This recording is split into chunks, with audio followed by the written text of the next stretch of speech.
सुप्रभात बच्चों। पीछे आपने राष्ट्रीय शिक्षा नीति 1986 के संदर्भ में पढ़ा था। माध्यमिक शिक्षा, प्राथमिक शिक्षा और उच्च शिक्षा के चरणबद्ध विकास के साथ साथ गुणवत्तापूर्ण शिक्षा गांव-गांव तक पहुंचाने के लिए उपग्रह का भी शिक्षा के क्षेत्र में उपयोग शुरू हुआ। 1975 में ये सिद्ध हो गया कि उपग्रह का उपयोग करके शैक्षिक उद्देश्य प्राप्त किया जा सकता है।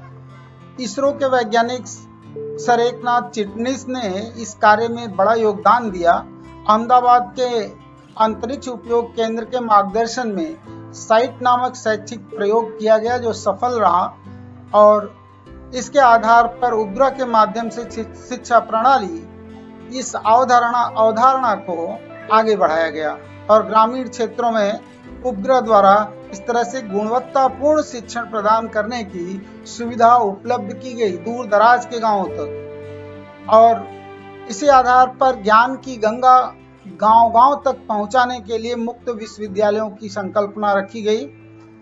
संयुक्त राष्ट्र संघ 1970 को विश्व शैक्षिक वर्ष के रूप में मनाता है। भारत सरकार के शिक्षा समाज कल्याण मंत्रालय, सूचना एवं प्रसारण मंत्रालय, विश्वविद्यालय अनुदान आयोग और यूनेस्को की चर्चा सत्र से मुक्त विश्वविद्यालय की अवधारणा सामने आती है और देश के सामान्य जनों के घरों तक ज्ञान गंगा ले जाना मुक्त विश्वविद्यालय का उद्देश्य बना। 1974 में मुक्त विश्वविद्यालय की स्थापना के संदर्भ में पी पार्थ सारथी की अध्यक्षता में एक समिति गठित की गई थी जो 20 सितंबर 1985 को इंदिरा गांधी ओपन यूनिवर्सिटी, इंदिरा गांधी राष्ट्रीय मुक्त विद्यालय की स्थापना की गई। किसी कारण से महाविद्यालयों की औपचारिक शिक्षा जो बच्चे ग्रहण नहीं कर पाते हैं, नौकरी या व्यवसाय में लगे हुए हैं और आगे पढ़ना चाहते हैं, तो उनको कुछ शर्तों के आधार पर इसमें अवसर दिया जाता है, उनको छूट दिया जाता है। आकाशवाणी, दूरदर्शन के माध्यम से दूरस्थ शिक्षा कार्यक्रम भी शुरू किया गया और 1000 से अधिक इस तरह के पाठ्यक्रम चलाए जाते हैं। देश में 58 और विदेशों में 41 प्रशिक्षण केंद्र कार्यरत हैं।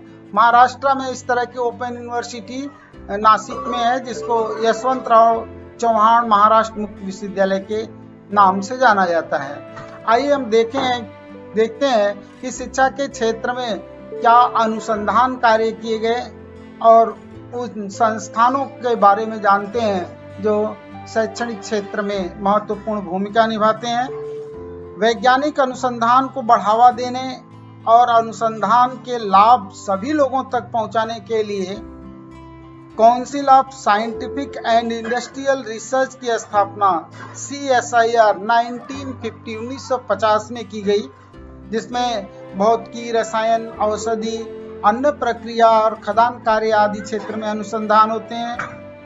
मतदान में उंगली पर लगाई जाने वाली स्याही, टाइफाइड, पीलपांव, क्षय रोग की औषधियां, जल शुद्धिकरण तकनीकी विज्ञान, बांस के उत्पादन काल में कमी, फिंगर प्रिंटिंग विज्ञान और नीम का कीटनाशक के रूप में उपयोग और घाव के लिए हल्दी का उपयोग, चावल का पेटेंट, स्वामित्व, ये तमाम सारे कार्य council of scientific and industrial research के थ्रू किया गया।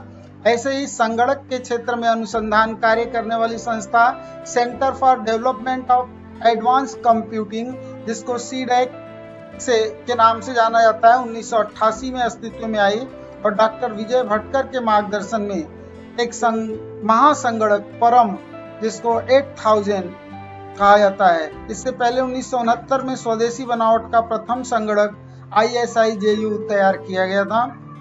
परमाणु विज्ञान अनुसंधान के क्षेत्र में Bhabha atomic research centre BARC का बड़ा योगदान है। न्यूक्लियर फिजिक्स और सॉलिड स्टेट फिजिक्स जैसे विषय में असाधारण अनुसंधान कार्य, परमाणु भट्टी, परमाणु ऊर्जा का विद्युत उत्पादन में उपयोग और किरणोत्सारी पदार्थों के निर्माण और उपयोग पर अनुसंधान कार्य संस्था करती है। अभियांत्रिकी और उच्च शिक्षा एवं उन्नत शिक्षा देने के लिए Indian institute of technology IIT जैसे बड़े संस्थान की स्थापना अपने देश में की गई, जिसका कार्य रहा है। 1951 में यह स्थापना हुई। पवई, चेन्नई, कानपुर, नई दिल्ली, गुवाहाटी और रुड़की में पहले ये विद्यालय खोले गए। प्रवेश परीक्षा द्वारा प्रवेश, उचित शुल्क और विद्यार्थियों के लिए आरक्षण आदि की सुविधाएं, बीटेक और एमटेक के पाठ्यक्रम IIT के थ्रू शुरू किए गए। अपने देश में भी कुशल प्रबंधन के क्षेत्र में Indian institute of management IIM की स्थापना की गई।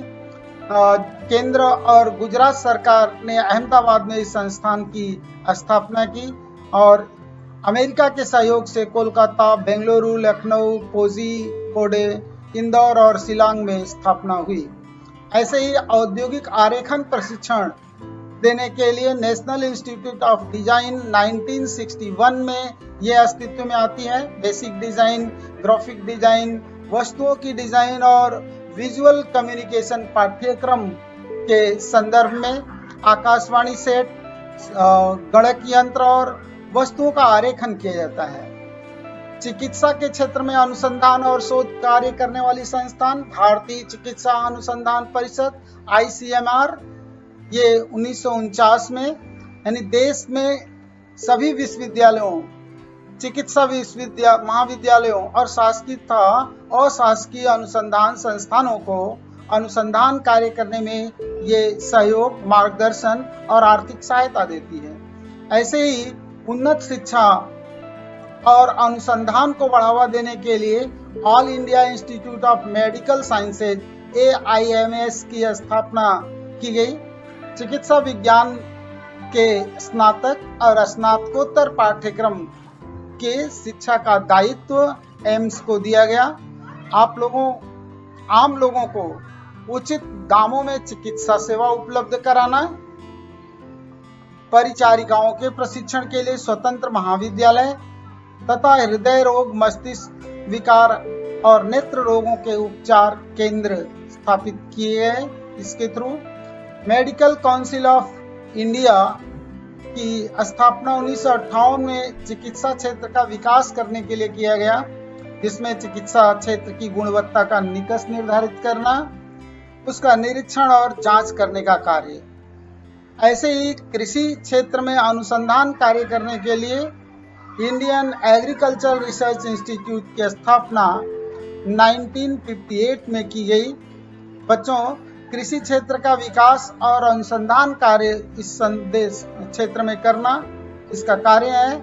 मृदा विज्ञान, कृषि विज्ञान आदि विभागों द्वारा किए गए कार्य, गेहूं, पेराई की फसलें, साग सब्जी, इनके उत्पादन पर अनुसंधान और एक वर्ष में एक से अधिक फसलें लेने की प्रणालियों के विषय में इंडियन एग्रीकल्चरल रिसर्च इंस्टीट्यूट ये मौलिक अनुसंधान कार्य करती है। देश की आवश्यकताओं के अनुरूप जो कृषि क्षेत्र में क्रांति हुई, जो उत्पादन में वृद्धि हुई, जो गुणवत्तादार उत्पादन लिया जा रहा है, नई नई नस्लें विकसित की जा रही हैं, उसका श्रेय इस संस्थान को जाता है। धन्यवाद। आप पूरे लेसन का एक बार अच्छी तरह से वाचन करें और फिर स्वाध्याय में दिए गए प्रश्नों को हल करेंगे। किसी भी अड़चन या कोई समस्या आती है समझने में तो उस पर हम चर्चा अलग से करेंगे। धन्यवाद।